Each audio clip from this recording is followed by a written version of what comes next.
प्रिय विद्यार्थियों नमस्ते। संस्कृत की ऑनलाइन अध्ययन श्रृंखला में आपका स्वागत है। मैं डॉक्टर सत्यमुदिता स्नेही, सहायक आचार्य संस्कृत, आज आपके सम्मुख एक बार पुनः उपस्थित हूँ। हम किराता जूनियम महाकाव्य के प्रथम सर्ग का अध्ययन कर रहे थे। अब तक हमने 42 पद्य पढ़ लिए हैं। आज हम 43, 44, 45 और 46 पद्य को समाप्त करते हुए इस ग्रंथ को पूर्ण करेंगे।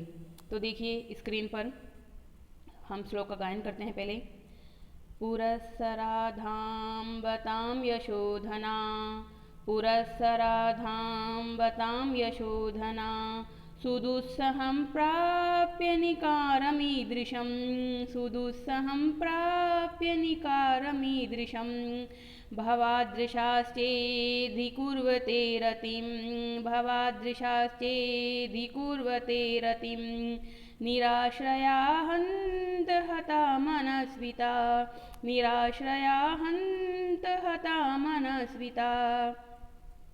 इसमें जो है निराश्रया हन्त हता मनस्विता, ये क्या चीज़ है? यह है इसमें एक तरह से सुक्ति है कि मनस्विता निराश्रय होकर, कोई आश्रय प्राप्त न करके, हताहा यानी नष्ट हो गई, मर गई, हंत हाय दुख का वाचक है, ये एक अव्यय होता है।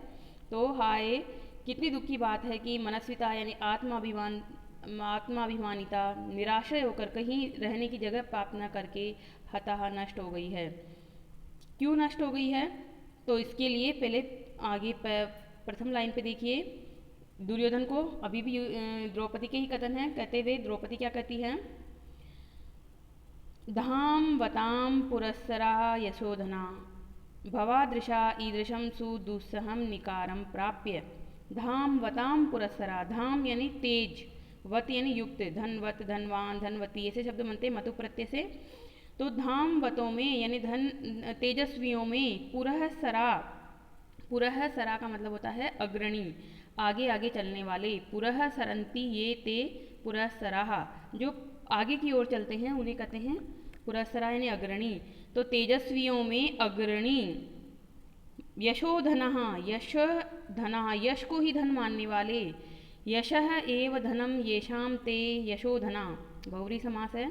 तो ऐसे आप लोग यानी आप लोग जो युधिष्ठिर के लिए सत्यवादिता उनका धर्म है, पराक्रम जो है, क्षत्रिय होने से पराक्रम इनका धन है, और यश को प्राप्त करना चाहते हैं, मतलब आप लोग यश को क्या ही अर्जन करने के लिए जीते हैं। ऐसे भवादृशा, आप जैसे लोग, भवान दृशा, भवान मतलब आप जैसे, भवान इव दृश्यते इति भवादृशः, आप जैसे दिखने वाले, मतलब आप जैसे राजा लोग। साधारण इंसान नहीं, साधारण इंसान तो चलो अपमान को सहन करके भी उसका प्रतिकार नहीं सोचेगा क्योंकि उसके सामर्थ्य में नहीं है, परंतु आपके सामर्थ्य में सब कुछ है, आप राजा हैं।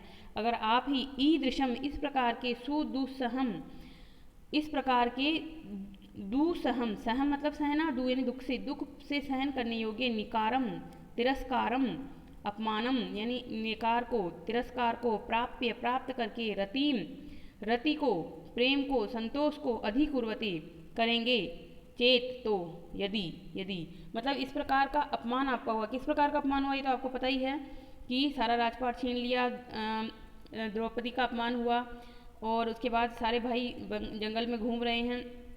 तो ये इस प्रकार का अपमान करके आप संतोष को धारण करते हैं।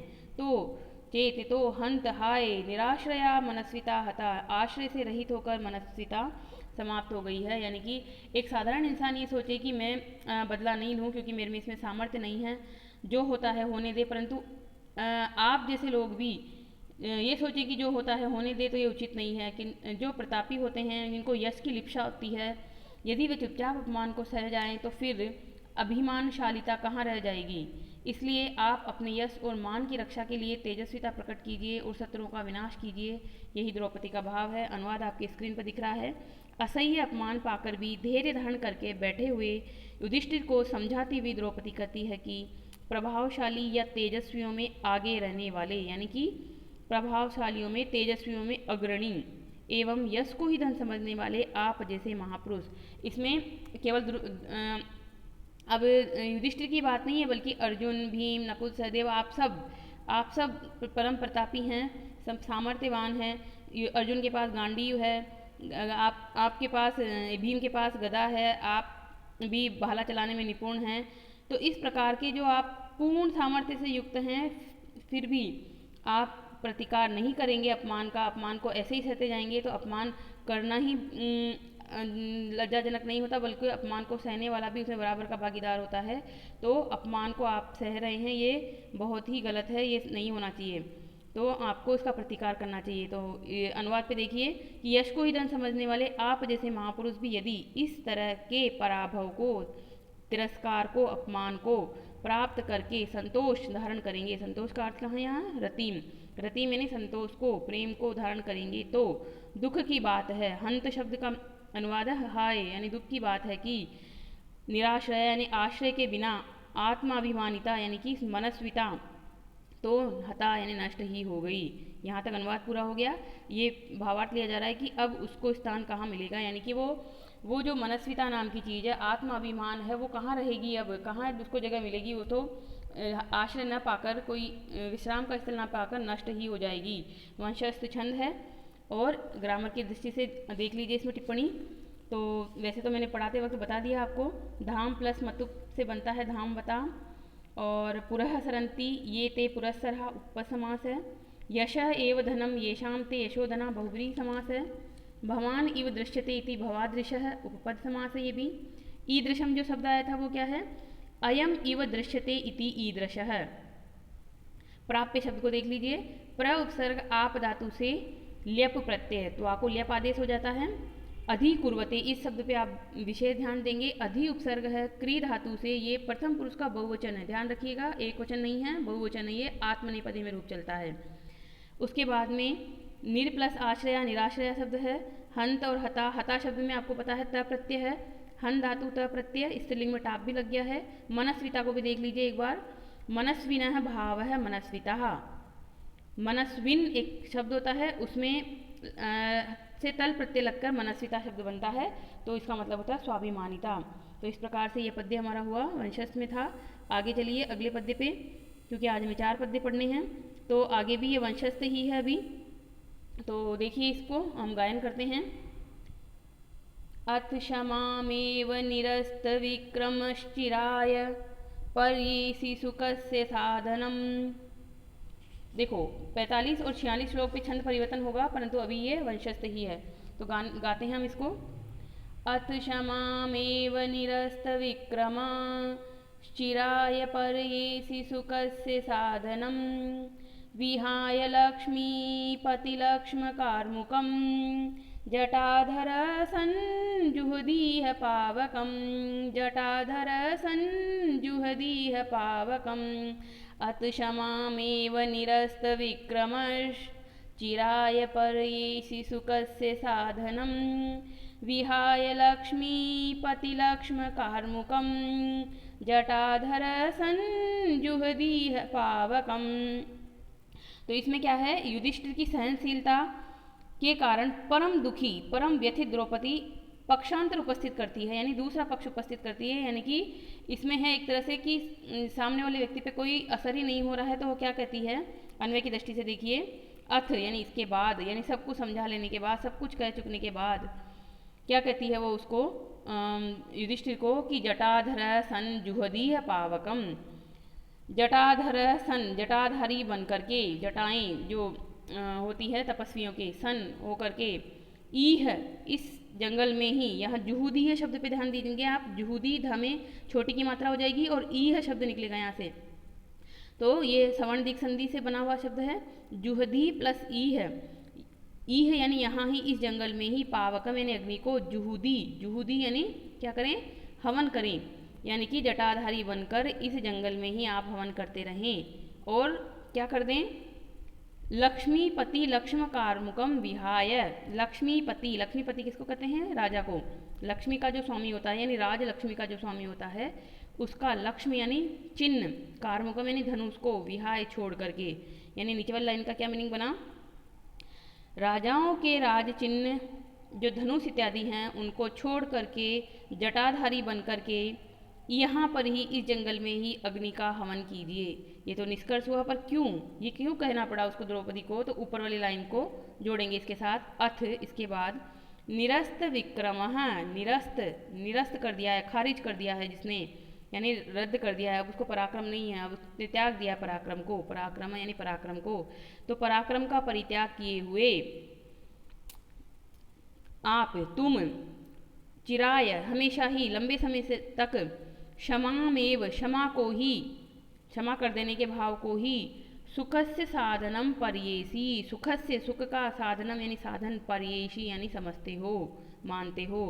अगर आप लंबे समय तक हमेशा ही क्षमा को ही सुख का साधन समझ रहे हो, तो हे लक्ष्मीपति राजा, लोगों की चिन्ह इस धनुष को छोड़कर जटाधारी बने हुए यहाँ सदा यहाँ ही अग्नि में हवन करते रहो। यानी कि ये क्या, किस तरह का भाव है, जैसे कई बार होता है ना कि अब आपसे कुछ नहीं होता तो आप चूड़ियाँ पहन के बैठ जाओ, मैं जाती हूँ, जैसे पति पत्नी के बीच में लड़ाई हो या कुछ हो तो कहे हो कुछ कि अब आप चूड़ियाँ धारण कर लीजिए, मैं मुझे कमाना पड़ेगा, मैं जाती हूँ। तो इस तरह का भाव है कि अब इतना समझा लिया, अभी भी आपके अगर पराक्रम नहीं जागा, अगर आप उत्साह उत्पन्न नहीं हुआ, तो अब आप क्या कीजिए, वास्तव में जटाधारी बन जाइए और बैठ के यहाँ पर हवन करते रहिए, दिन रात ओम स्वाहा स्वाहा करते रहिए।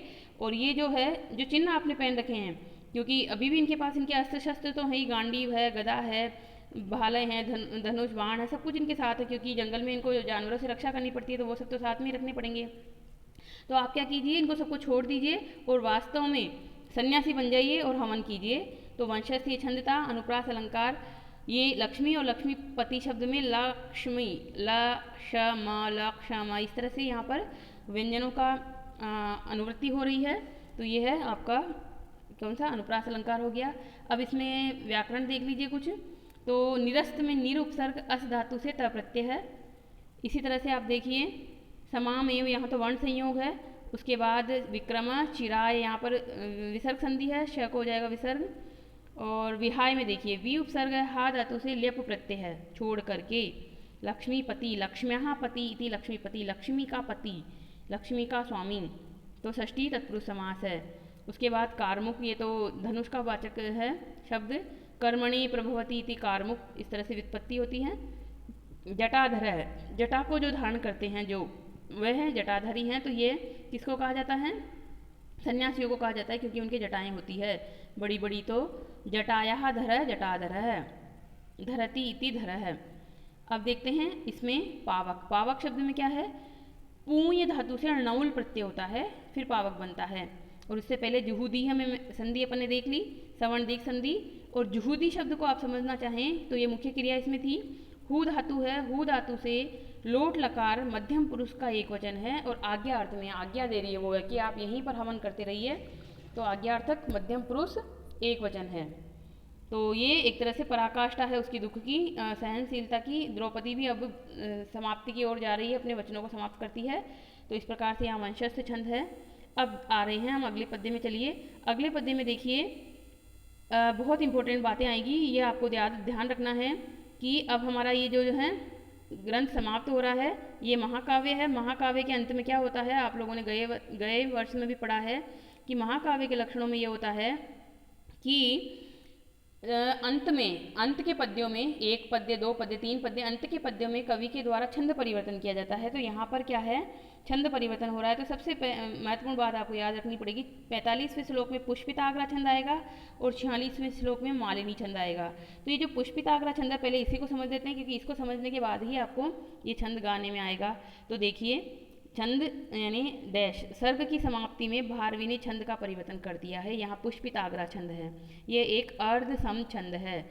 अर्ध सम छंद का क्या मतलब होता है, जिसके 4 पादों में से 2 पादों में समानता हो और 2 पादों में समानता हो, चारों में समानता ना हो। तो यहाँ पर देखिए प्रथम और तृतीय पाद में इसमें क्या होते हैं, प्रथम और तृतीय में होते हैं। इसका एक लक्षण संस्कृत में मैंने यहाँ नहीं लिखा, वो लक्षण क्या होता है मैं बोल देती हूँ। अयुजी न युग रे फतो यकारो, युजी न जौजर्गाश्च पुष्पिताग्रा, अयुजी न युग रे फतो यकारो, युजी न जौजर्गाश्च पुष्पिताग्रा। इसमें होता क्या है, अयुजी का मतलब होता है विषम, विषम यानी पहले और तीसरे पाद में क्या होते हैं, नगण, नगण यानी 2 नगण, रगण और यगण, इस प्रकार से 12 अक्षर होते हैं। तो पहले और तीसरे पाद में होते हैं इसमें 12 अक्षर। उसके बाद में युजी च, युजी मतलब संपाद, संपाद यानी कि दूसरे और चौथे पाद में होते हैं इसमें नगण, जगण, जगण और रगण। ये तो हुए 12 अक्षर और अंत में एक गुरु होने से 13 अक्षर हो जाते हैं, यानी 12 और 13 अक्षरों वाला ये छंद है। यानी पहली लाइन में आपको 12 अक्षर मिलेंगे, लगा के देखिएगा आप घर पे इसको गिन के अक्षरों को, और दूसरी लाइन में 13 मिलेंगे, फिर 12 अक्षर, फिर 13 अक्षर। तो इस तरह से 12 13 12 13 ये 4 पाद इसके बनेंगे और ये पुष्पिताग्रा छंद है। अब हम इसको गा लेते हैं। तो लक्षण क्या था इसका? नय अयुजिन युगरे फतो यकारो युजि च न जौ जरगाश्च पुष्पिताग्रा। तो इसी लय पे गाएंगे। न समय परिरक्षणं समन्ते, न समय परिरक्षणं समन्ते, निकृति परेषु परेषु भूरिधाम्ना, निकृति परेषु परेषु भूरिधाम्ना, अरिषु हि विजयार्थिन क्षितीशा, अरिषु हि विजयार्थिन क्षितीशा, विदधति सोपदी संधिदूषणानि, विदधति सोपदी संधिदूषणानि। तो गा लिया हमने। अब देखिए अन्वय पे, बहुत अच्छा है श्लोक। तो इसमें क्या है? समय शब्द आया है। समय का मतलब क्या? प्रतिज्ञा। प्रतिज्ञा का तोड़ने का अगर भय आपके मन में आता है कि मैं प्रतिज्ञा कैसे तोड़ सकता हूँ, मैंने ये प्रतिज्ञा की है कि मैं 13 वर्ष के बाद ही वापस आएंगे साम्राज्य में और अपना साम्राज्य मांगेंगे, तो इस तरह की प्रतिज्ञा आपने कर ली है। उस प्रतिज्ञा को अगर आप तोड़ने पर ये सोचते हैं कि ये गलत होगा, तो आप ऐसा ना सोचें, क्योंकि जो विजय को चाहने वाले जो राजा लोग हैं वो किसी भी बहाने से संधियों का तोड़ देते हैं, संधियों को, और अपना जो साम्राज्य होता है अपने विजय को प्राप्त करते हैं। तो देखिए अन्वय पे यही बात समझाती हुई द्रौपदी क्या कहती है कि परेशु निकृति परेशु भूरिदाम्न है। परेशु यहाँ से लेना पड़ेगा हमें। तो परेशु यानी कि शत्रुओं के, निकृति परेशु, निकृति यानी अपमान में, परेशु यानी लग जाने पर, यानी शत्रुओं के द्वारा कपट व्यवहार करने में लग जाने पर। शत्रु हमेशा कपट व्यवहार करता जा रहा है। शत्रु तो कोई सत्य का पालन नहीं कर रहा, यानी बेईमान शत्रु है। हम उस शत्रु के प्रति कैसा भाव रखना चाहिए? तो आप लोगों को, यानी भूरी धाम न है, यानी महान धाम वाले, यानी कि महान प्रभावशाली, ते तुम्हारे लिए, समय यानी प्रतिज्ञा का, परिरक्षणम यानी रक्षा करना, क्षमम न ठीक नहीं है, उचित नहीं है, यानी कि उचित नहीं है, यानी कि ऐसे शत्रु के प्रति जो कपट का व्यवहार करने में लगा हुआ है, उसके प्रति आप जैसे महान प्रभावशाली के द्वारा प्रतिज्ञा का पालन करना ठीक नहीं है। आप सोचेंगे मैं प्रतिज्ञा का पालन करता रहूं, और उधर वो दुर्योधन जो है अभी भी कपटपूर्ण षड्यंत्र रचता जा रहा है कि किसी भी तरह से ये 13 वर्ष के बाद भी लौट कर ना आए, बल्कि पुनः वनवास धारण करें। तो ऐसे शत्रु के प्रति आपको बिल्कुल भी संकोच नहीं करना चाहिए। अपनी प्रतिज्ञा को इसी समय तोड़कर, जितना भी वनवास में बीता है वक्त, तोड़कर युद्ध के लिए करना चाहिए, और युद्ध में अवश्य जीत आपकी होगी, क्योंकि आप बहुत प्रतापी हैं और सत्य के मार्ग पे चलने वाले होते हैं, तो सत्य की ही जीत होती है, ये आपको पता है। तो यही कहते हुए आगे वो क्या करिए, ही निश्चित रूप से विजयार्थिन क्षितीशः, विजय प्लस अर्थिन, यहाँ पर भी सवर्ण दिक संधि है। विजय को चाहने वाले, अर्थी यानी चाहने वाले, जैसे विद्यार्थी शब्द बनता है विद्या को चाहने वाला, विद्यार्थी, धनार्थी, यशार्थी, वैसे विजयार्थी से चला है प्रथम पुरुष में बहुवचन, विजयार्थिनः, विजय को चाहने वाले, क्षितीशः यानी राजा लोग, क्षिति यानी पृथ्वी और ईशः यानी स्वामी, यानी पृथ्वी के स्वामी क्या पर्यायवाची है राजा का। तो विजय को चाहने वाले राजा लोग, अरीशु यानी शत्रुओं पर, अरियों पर, सो उपधि, स प्लस उपधि, उपधि का मतलब था बहाना, बहाना बनाकर किसी भी तरह का उपाय लगाकर, संधि दूषणानी, संधि को यानी जो संधि हुई है आपस में उसमें दूषणानी विदधति, दूषण उत्पन्न कर देते हैं, यानी कि उसको तोड़ देते हैं, उसमें उसे दूषित कर देते हैं, यानी उसका उल्लंघन कर देते हैं। तो ये कहना क्या चाह रही है कि अगर आपका शत्रु सामने वाला अच्छा शत्रु होता, नियमों पे चलने वाला शत्रु होता, तो आप भी नियम पूर्वक 13 वर्ष के वनवास को धारण करते हुए रहिए और बाद में ही जाना। परंतु वो तो है ही नहीं वैसा कि उसके प्रति सत्य का पालन किया जाए या नियमानुकूल आचरण किया जाए। तो आप क्या करिए, इस अपनी तरफ से सुझाव है उसका कि यहीं पर इस संधि को तोड़ दीजिए और तुरंत आक्रमण के लिए तैयारी कीजिए। तो अनुवाद में देखिए, समय उल्लंघन यानी प्रतिज्ञा के उल्लंघन के भय को दूर करती हुई द्रौपदी कहती है कि शत्रुओं को, यानी शत्रुओं के द्वारा कपट व्यवहार करने में लग जाने पर, यानी शत्रुओं के कपटी हो जाने पर, महान प्रभावशाली तुम्हारे लिए की हुई प्रतिज्ञा का पालन करना ठीक नहीं है। यानी आपके द्वारा जो की हुई प्रतिज्ञा है उसका पालन करना ठीक नहीं है, क्योंकि विजय की इच्छा रखने वाले राजा लोग शत्रुओं पर छल कपट पूर्वक संधि को दूषित कर ही देते हैं, उसे तोड़ ही देते हैं। अर्थांतन्यास अलंकार है। क्यों अर्थांतन्यास अलंकार है? क्योंकि इसमें भी क्या है कि ये जो हैं अरीषु ही संधि दूषणानी, यह है इसमें श्लोक का उत्तरार्ध। तो इस सामान्य कथन के द्वारा पूर्वार्ध में कथित विशेष जो कथन है न समय भूरि धाम न है, इसका किया जा रहा है समर्थन। तो सामान्य के द्वारा विशेष का समर्थन होने से अर्थांतन्यास अलंकार है। छंद बता दिया मैंने, पुष्पिताग्रा छंद है, ध्यान रखेंगे आप इसमें 12-13 12-13 इस तरह का है ये। और विशेष बात इसमें यही है कि छंद परिवर्तन हुआ है, ये महाकाव्य की विशेषता में आता है। अब हम चलते हैं अंतिम पद्य की ओर। ये अंतिम पद्य थोड़ा दिखने में टफ है, वैसे टफ नहीं है क्योंकि अभी सरल हो जाएगा जब हम पढ़ेंगे। तो अब देखो अंतिम पद्य में भी यही नियम लागू होगा कि छंद परिवर्तन कर दिया है। तो छंद परिवर्तन कर दिया है, इसमें कौन सा छंद है? मालिनी छंद है। सबसे पहले छंद वाली लाइन पे ध्यान दीजिए, यह मालिनी सम छंद है। इसके प्रत्येक चरण में नगण नगण मगण यगण यगण आता है। अब आपने मालिनी छंद तो कई बार BA प्रथम वर्ष की कक्षा में पढ़ लिया, अच्छे से लक्षण भी याद किया था। क्या लक्षण था इसका? देखिए स्क्रीन पर, न युतेयम मालिनी भोगिलोकै। तो इसमें हमने कौन सा उदाहरण याद किया था? गत वर्ष अभिज्ञान शाकुंतलम का एक लक्षण था, अगर आपको याद हो तो, सरसिज मनुविद्यम सेवलेनापि रम्यम ननमययुतेयं मालिनी भोगिलोकै ननमययुतेयं मालिनी भोगिलोकै। तो इसी राग पे अब इस पद्य को आप गाएंगे। विधि समय नियोगात् दीप्ति सम्मार्जिम्मा, विधि समय नियोगात् दीप्ति सम्मार्जिम्मं, शिथिलवसुमगाधे मग्नमापद्पयोधौ,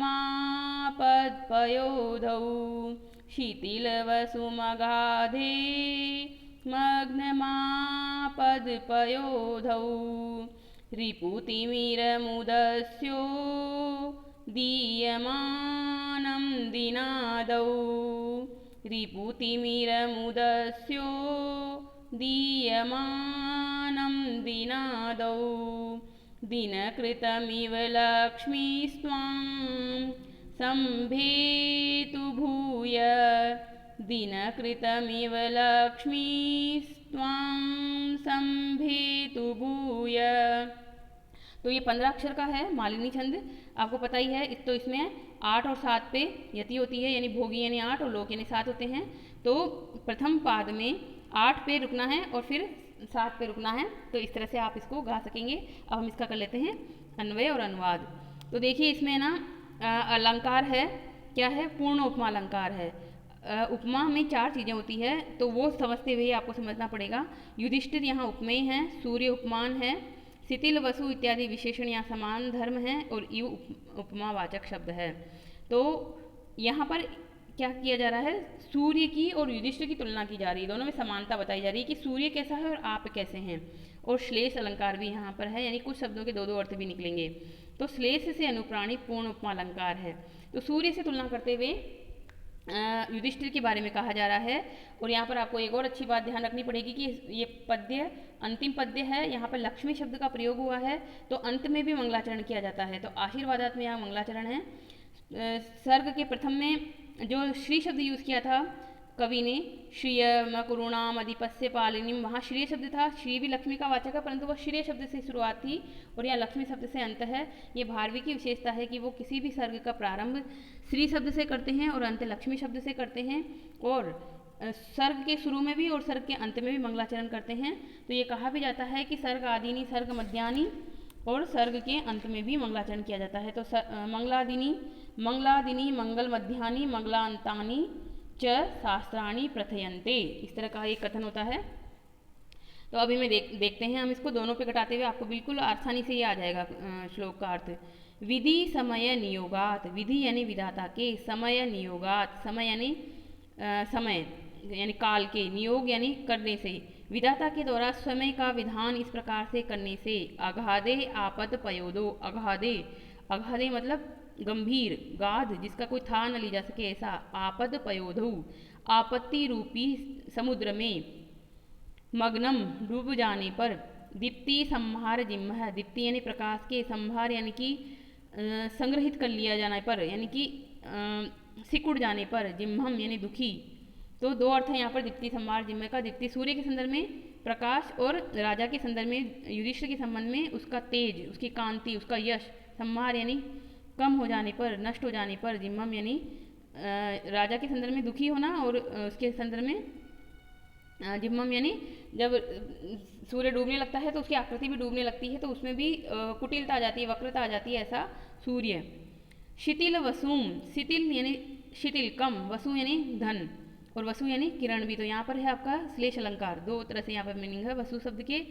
सूर्य के संदर्भ में है कि जिसकी किरणें मंद हो गई है, और राजा के संदर्भ में है दुर्योधन के, ये युधिष्ठिर के संबंध में जिनका धन कम हो गया है क्योंकि धन संपत्ति सब चली गई है। तो ऐसे रिपु तिमिर, रिपु क्या है? शत्रु, तिमिर यानी अंधकार, तो शत्रु रूपी अंधकार को, क्योंकि यहाँ पर सूर्य का शत्रु कौन होता है? अंधकार ही होता है, क्योंकि जब रात में अंधकार आने लगता है तो सूर्य डूब जाता है, सूर्य समाप्त हो जाता है, और जब वापस होता है उदय तो अंधकार चला जाता है, तो वो अपने शत्रु को नाश कर देते हैं। तो रिपु तिमिर यानी शत्रु रूपी अंधकार को उदस्य नाश करके, विनष्ट करके, उदीयमानम पुनः उदित होता हुआ, त्वाम तुम किसको कह रही है?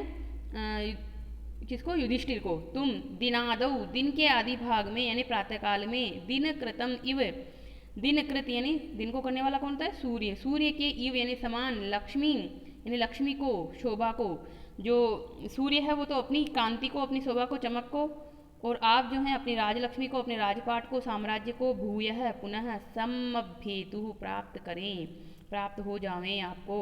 तो क्या है ये? आशीर्वादात्मक मंगलाचरण है अंत में, यानी कि जिस प्रकार से सूर्य है विधि के यानी विधाता के नियम से, क्योंकि विधाता का नियम है सूर्य अस्त होगा, सूर्य उदय होगा, ये नियम भगवान ने ही बनाया है, तो उस नियम से बंधा हुआ क्रमशः आता है और जाता है, और शाम तक ढलता है, और उसके बाद में वापस से अगले दिन अपने उस शत्रु रूपी अंधकार को नाश करके पुनः उदय होता है, और अपनी कांति को उसी तरह से प्राप्त करता है, अपने दुख के दिन को भूल जाता है। उसी तरह से आप भी इस समय के फेर से, यानी कि भाग्यवशी लिखी हुई है आपकी विपत्ति, भले ही दोषी आप रहे इसको कर्म को करने में, परंतु उसमें लिखा हुआ तो कुछ भाग्य का ही विधान था कि इस तरह का आपने जुआ खेला और इस तरह से सब कुछ हार गए।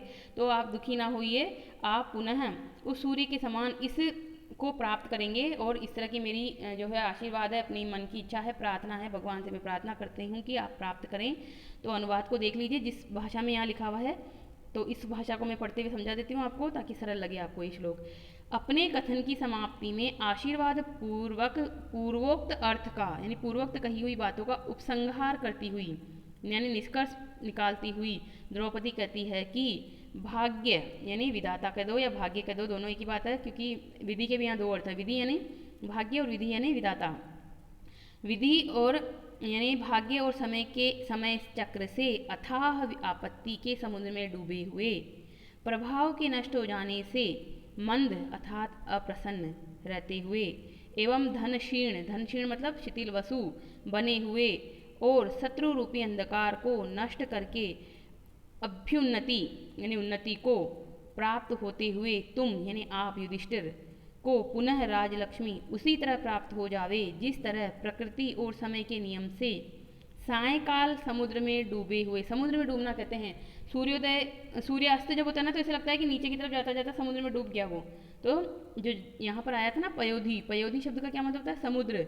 तो आपत्ति रूपी समुद्र में यानी कि सूर्य के संदर्भ में भी यही है कि समुद्र में डूबे हुए यानी प्रकाश के नष्ट हो जाने से म्लान हुए, जिसकी चमक नष्ट हो गई है। शिथिल वसु शब्द का फिर से मीनिंग आ रहा है, ये प्रकाश के नष्ट हो जाने से म्लान हुए तथा किरणों से अच्छा, ये दीप्ति संहार जिह्वा का मीनिंग था, ये प्रकाश के नष्ट हो जाने से, मलान हुए, ये दीप्ति संहार जिह्वा का मीनिंग है।